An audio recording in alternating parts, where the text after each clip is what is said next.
The rain came down in sheets over the compound, a persistent drumming roar that turned the dust of the Afghan valley into a slick, knee-deep mud. For the 8 men of SEAL Team 3, Charlie Platoon, it was just another uncomfortable element in a long list of discomforts.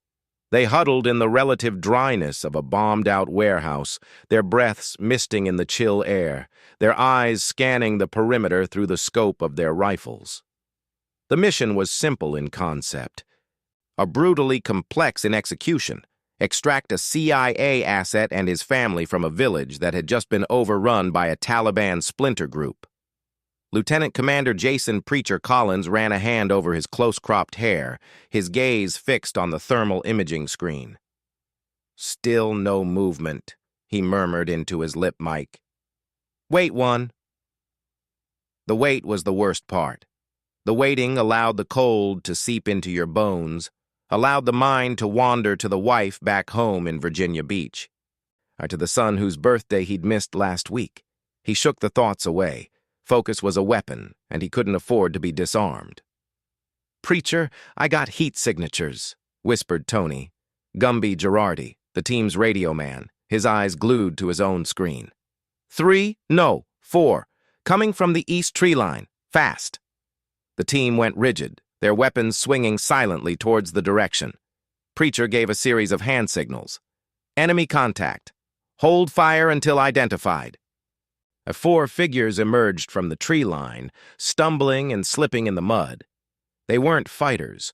One was a man, clearly the asset, Dr. Farid Ahmadi, a gaunt academic they'd seen in the briefing photos. He was half carrying an older woman, his mother. Trailing behind was a young boy, maybe 10 years old, his face a mask of terror. And bringing up the rear, holding the boy's hand, was a woman. She was a blur of motion, clad in a simple mud-caked shalwar kameez, a dark scarf covering her hair. She moved with an economy of effort that was striking, her head constantly swiveling, assessing the darkness behind them. Even from this distance, through the rain, Preacher could see she wasn't panicked. She was focused. "Go, go, go!" Preacher ordered, and 2 of his men, Marcus Shield Tate and Chip Donovan, sprinted forward to cover the civilians. They reached the relative safety of the warehouse just as a fresh volley of automatic fire erupted from the tree line, and the family collapsed inside, gasping for air. The boy was crying, a high, keening wail. The old woman was praying, her voice a desperate whisper. Dr. Ahmadi was trying to thank them, his words tumbling out in a frantic mix of Dari and broken English. But the woman said nothing. She released the boy's hand and immediately pressed herself against the cold concrete wall, peering through a crack, her body language that of a professional. Preacher noticed it. So did his second-in-command.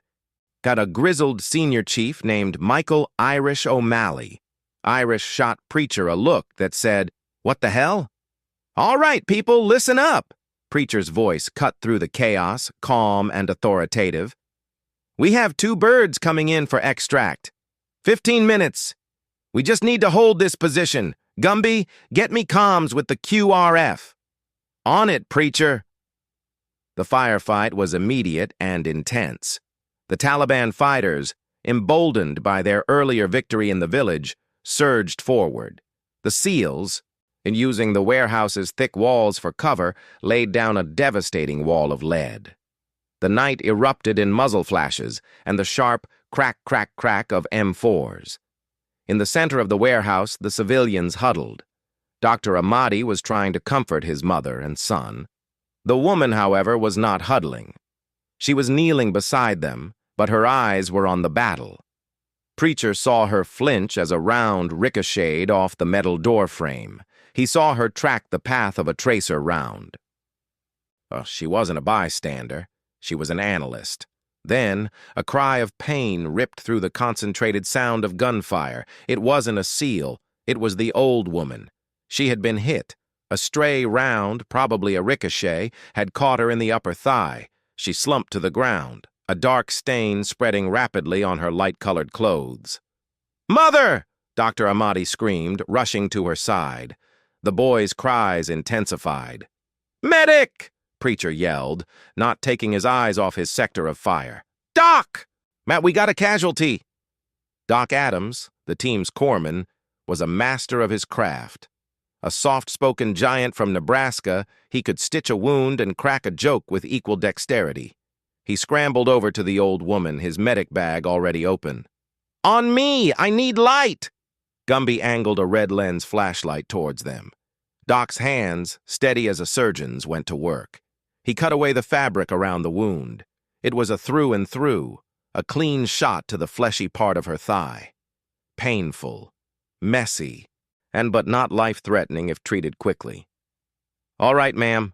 You're going to be just fine," Doc said in a calm, soothing voice, his words a universal balm. "Just a bad scrape. We'll get you patched up." He began to work, packing the wound with gauze, applying pressure. The old woman was conscious, her face contorted in pain, but she was being remarkably stoic. Dr. Amati knelt by her head, holding her hand and whispering to her in Dari. It was then that the woman who had been holding the boy's hand finally moved. She leaned forward, placing a gentle hand on Doc's shoulder. He looked up, startled by the unexpected touch. Their eyes met. Hers were a startling, clear green, and in the dim red light, they held an intensity that made Doc pause. She didn't speak. Instead, she reached into the folds of her mud-caked clothing and produced a small, compact medical kit. It wasn't the kind of kit a villager would carry. It was military issue, American, and looked well used. She opened it with a practiced flick of her wrist and pulled out a packet of Quick Clot, a high-tech hemostatic agent used by special forces to stop severe bleeding. She held it out to him. Doc stared at the packet, then at her. "Where?" he started. She ignored the question, her eyes dropping to the wound. She pointed at a spot on the old woman's thigh, slightly above where Doc was working. "There," she said. Her voice was low, controlled, and carried no trace of a local accent. It was American. "The bleeding is from a deeper vessel. She needs this now." It wasn't a suggestion. It was an order.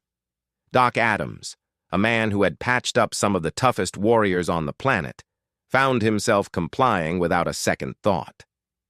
He tore open the Quick Clot and applied it where she had indicated.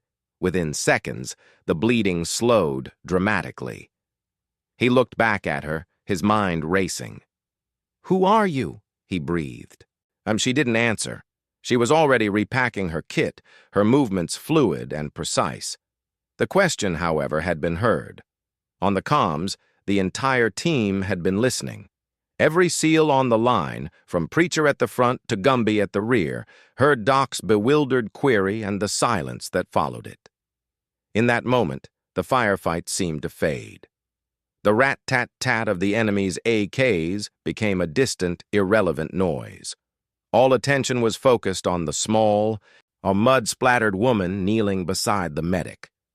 Preacher broke the stunned silence on the team's internal channel. "Doc, say again?" But before Doc could respond, the woman's head snapped up. Her green eyes, which had been so calm, suddenly widened with an alarm that was more terrifying than any scream. She wasn't looking at the door where the enemy fire was coming from. She was looking up. "Incoming!" she shouted, her voice cutting through the chaos like a shard of glass. "RPG! Get down!" It was a split-second warning. Preacher, Irish, and the others had been so focused on the ground-level assault, they hadn't heard the telltale whoosh of a rocket-propelled grenade. The woman had. The team hit the deck. Preacher grabbed Dr. Amati and the boy, shielding them with his own body. The world outside the warehouse ceased to exist. There was only a deafening explosion, a blinding flash of white light, and a concussive force that felt like a giant's fist slamming into the building. The RPG slammed into the wall just above their position, showering them with chunks of concrete dust and twisted rebar. For a moment, there was only ringing silence and the acrid smell of burnt explosives. Then the coughing started. Preacher lifted his head, shaking debris from his helmet. "Sound off!" he yelled, his voice hoarse. One by one, his men responded. "Shield, good! Gumby, good! Irish, I'm hit! Just a scratch." "Doc! Doc's hit!" The words sent a jolt of ice through Preacher's veins. He scrambled towards the center of the warehouse, his heart hammering against his ribs. Doc Adams was their lifeline. Without him, any serious injury in this godforsaken place could be a death sentence. He found Doc lying on his back, a piece of rebar about the size of a finger protruding from his left shoulder. His face was ashen, his teeth gritted against the pain. The old woman was screaming now, and Dr. Amati was trying to shield his son from the sight. But the other woman was already there. She was kneeling beside Doc, her green eyes assessing the wound with a terrifying clinical detachment. The shrapnel had missed his major arteries, but it was deep, and he was losing blood. He couldn't use his left arm. The team's medic was out of commission. The enemy, sensing the effect of their hit, renewed their assault with ferocity. Rounds slapped against the walls, forcing the SEALs to keep their heads down.